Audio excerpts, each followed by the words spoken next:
비자와 마스터카드 인터체인지 요금 독점 금지법 위반 관련 집단 소송이 합의돼 최근 보상 대상 가맹점들이 보상금 신청 관련 서한을 받고 있는 것으로 알려졌습니다. 이 집단 소송은 2019년에 법원이 조정 신청을 수락함에 따라 합의됐으며 카드사는 카드 정산 수수료와 관련 법률을 위반했고 가맹점들이 정산 수수료를 낮추기 위한 경쟁을 제한당해 과도한 수수료를 지불하게 됐다는 내용입니다. 소송 합의에 의하면 비자 및 마스터카드사가 독점 금지법을 위반하고 카드 취급업소들의 과도한 수수료 부담을 주었다는 것에 합의. 55억 4천만 달러 규모의 합의금을 지급하기로 결정됐습니다. 보상 대상은 미국에서 2004년 1월 1일부터 2019년 1월 25일까지 비자와 마스터카드를 결제 수단으로 받은 비즈니스 업소 등이 해당합니다. 신청 절차는 우편으로 받은 청구서 양식에 제공된 아이디를 사용해 집단 소송 웹사이트인 paymentcardsettlement.com에서 오는 5월 31일까지 신청해야 합니다. 윈TV 뉴스투데이입니다. 새로운 제품이 출시돼 값비싼 냉장고를 마련한 미국 소비자들이 갑작스러운 작동 중지로 인해 불편을 겪자 소송에 착수한 것으로 알려졌습니다. 세인트찰스 지역에 사는 사라 로이드 씨는 냉장고를 새로 구매한 후 좋아하는 해산물 등을 보관하면서 냉장고가 잘 작동하지 않는 바람에 큰 불편을 감수해야 했다고 토로했습니다. 냉장고는 2018년 시어스 백화점에서 $2,500를 주고 구매한 LG 제품이었습니다. 지난 6년간 사용해 오면서 갑자기 작동하지 않아 보관하던 음식을 처분해야 하는 등의 문제가 끊임없이 발생했다고 주장했습니다. 이와 관련 냉장고 제조사와 소매업체를 상대로 소송을 건 것입니다. 이런 소송은 사라 로이드 가정뿐만 아니라 여러 가정에서도 접수한 것으로 드러났습니다. 문제는 냉장고를 구매한 후 빠른 시간 안에 이런 고장들이 터져나오면서 소비자들은 결국 변호사를 찾게 된 것입니다. 사라 로이드 씨는 고장이 나면 냉장고 제조사에 워런티 서비스를 요청했지만 신속한 서비스를 받지 못했다고 불평했습니다. 윈TV 뉴스투데이입니다. 지난달 29일부터 2월 4일까지 한 주 동안 시카고에서 일어난 차량 도난 건수는 457건에 이르렀습니다. 하루에 무려 55건의 차량 절도가 시카고 지역에서 발생한 것으로 드러나자 시의원까지 이 이슈를 들고 나오고 있습니다. 제20지구 시카고 시의원 제니 테일러는 이에 대한 적극적인 대처 방안을 당국에 직접 주문하고 나섰습니다. 제니 시의원은 이 사안은 시카고시나 경찰만의 문제는 아니라면서 연관 커뮤니티들도 모두 협력해서 해결해야 할 것이라고 말했습니다. 제20지구 내에서 훔친 차를 운전하다 충돌 사고를 낸 운전자는 현장에서 체포됐습니다. 제니 시 의원은 이런 훔친 차량을 몰고 다니는 청소년들의 부모들도 큰 관심을 가지고 자녀에게 신경을 써줘야 한다고 말했습니다.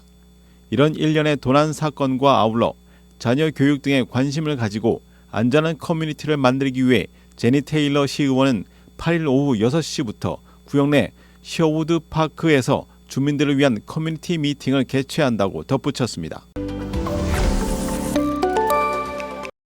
한인 여성 판사가 지난달 29일 일리노이주 케인 카운티에서 나왔습니다. 공식 이름은 윤은경 씨며 케인 카운티 제16순회법원의 부판사로 임명됐습니다. 2023년 12월 마마리 코스텔리 판사의 공식 은퇴로 인해 공석이 된 자리에 한인 1.5세 윤은경 씨가 선출된 것입니다. 케인 카운티 법원은 여러 후보 중 윤은경 씨가 가장 많은 득표를 했다고 발표했습니다.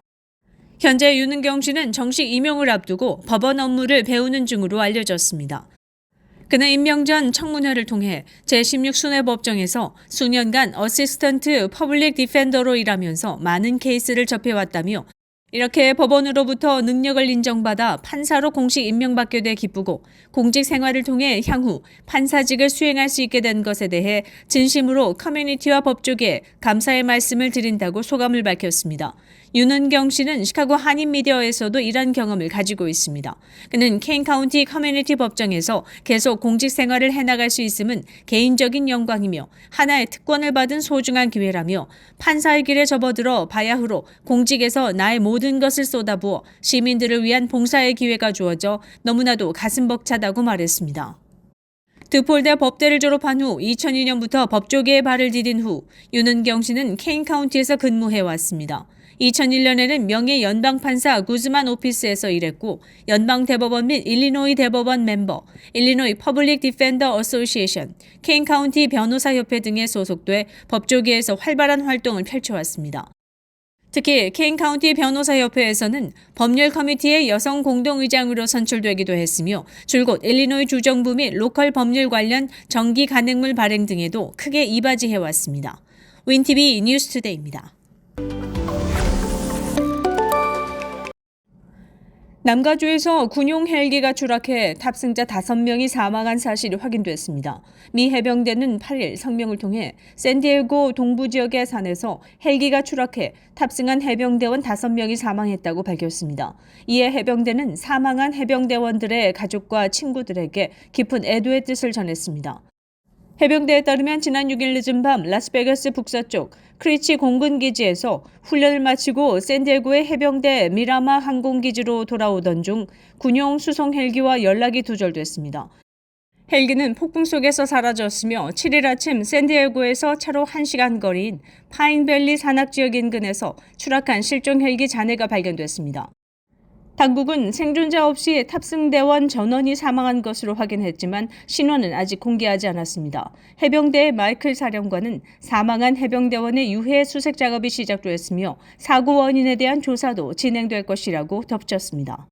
윈티비 뉴스투데이입니다. 애플이 삼성전자의 갤럭시 Z 플립과 유사한 접는 아이폰을 개발 중인 사실이 7일 밝혀졌습니다. IT 전문 매체 The Information은 이날 사안에 정통한 관계자의 언급을 인용해 애플이 클림쉘, 조개 껍데기 모양의 접는 아이폰 시제품을 개발 중이라고 보도했습니다. 이 소식통은 애플이 최소한 2가지 종류의 시제품을 개발 중이며 서로 다른 크기의 접는 아이폰 부품을 확보하기 위해 아시아의 1개 이상의 제조사와 협의했다고 전했습니다. 애플은 현재 아이폰과 비슷한 두께의 접는 아이폰을 개발하려고 하지만 쉽게 파손되고 작은 배터리를 적용하기 어렵기 때문에 디자인에 어려움을 겪고 있다고 설명했습니다. 지난해 2월 애플이 접는 기기에 대한 특허를 취득한 이후 아이폰 등에 적용할 계획에 대한 관심이 높아졌습니다. 전문가들은 애플이 접는 방식을 먼저 아이패드에 적용할 것으로 예상했습니다. 그러나 이 매체는 애플의 접는 아이폰 대량 생산 계획은 올해와 내년에는 없다고 밝혔습니다. 가장 빠른 출시는 2026년이 될 것으로 예상되며 이는 삼성전자가 2019년에 갤럭시 폴드를 출시한 지 7년이 지난 시점입니다. 접는 아이폰의 공개까지는 몇 년이 더 걸릴 것으로 예상되지만 애플의 접는 아이패드 개발은 여전히 진행 중이라고 보도했습니다. 애플은 8인치 디스플레이 크기와 아이패드 미니와 비슷한 크기의 접는 태블릿을 개발 중입니다. 또한 애플은 접는 아이패드의 주름을 줄이고 최대한 평평하게 펼칠 수 있는 기술을 개발하고 있습니다. 접는 아이패드의 출시 일정은 아직 알려지지 않았지만 전문가들은 접는 아이폰보다 먼저 시장에 나올 것으로 예상하고 있습니다. 윈티비 뉴스투데이입니다. 남가주 역사상 가장 많은 비를 뿌려놓은 폭우가 2달 만에 도시의 연간 강우량의 절반 이상이 내린 후 로스앤젤레스 지역에서 최소한 475건의 산사태가 발생했습니다. 6일에도 당국은 위협이 아직 끝나지 않았다고 경고했습니다. 역사적인 규모의 폭풍이 강한 바람과 즉석 홍수 그리고 강우 기록을 남기며 전국적으로 영향을 미쳤습니다. 당국은 크기와 강도에도 불구하고 이번 폭풍으로 로스앤젤레스에서 아직 아무도 사망하지 않았거나 중대한 재난은 초래하지 않았다고 안도를 표했으나 거의 400그루의 나무가 쓰러진 상태였습니다. 미국 세관 및 국경보호국에 따르면 미국으로 입국을 시도하던 한 사람이 부푼 티후아나 강으로 휩쓸려 6일 새벽에 사망했습니다. 비가 줄어들고 있지만 예보 전문가들은 수렴되는 대기 강수로 인해 땅이 너무 많은 물을 감당할 수 없다는 이유로 7일 이른 시간까지 홍수주의를 연장했습니다. 미국 국립기상서비스의 기상학자 타일러 크란츠는 다시 한번 강한 비가 예상되며 그 후에 지역이 건조해질 것이라고 말했습니다. 바스 LA 시장은 이제 도시가 회복되길 바라며 임시 숙소에 있는 노숙자들을 위한 비상보조금을 포함한 연방 지원을 요구할 것이라고 말했습니다. 6일 기준으로 7개의 건물이 거주할 수 없는 상태로 평가됐다고 당국은 밝혔습니다. 또한 다른 10개의 건물은 노란색 태그가 달려 있어 주민들이 소지품을 찾을 수 있지만 손상으로 인해 거주는 불가능한 상태라고 전해졌습니다. 주말에 강한 바람과 함께 상륙한 폭풍으로 북부 캘리포니아에서 4명이 사망했습니다. LA는 1870년대 기록이 시작된 이후 세 번째로 이틀 동안 비가 많이 내린 날로 기록됐으며 약 6에서 12인치의 비가 내렸습니다. 당국은 또한 태평양으로 하수가 몇 차례 누출돼 영향을 받은 해변을 폐쇄했다고 보도했습니다. 엘니뇨 현상이 전 세계적인 날씨를 바꾸는 태평양 일부의 일시적인 가열에 의해 발생하는 것으로 예상되며 올해 캘리포니아에 추가적인 폭풍을 가져올 것으로 예상되고 있습니다. 윈티비 뉴스투데이입니다.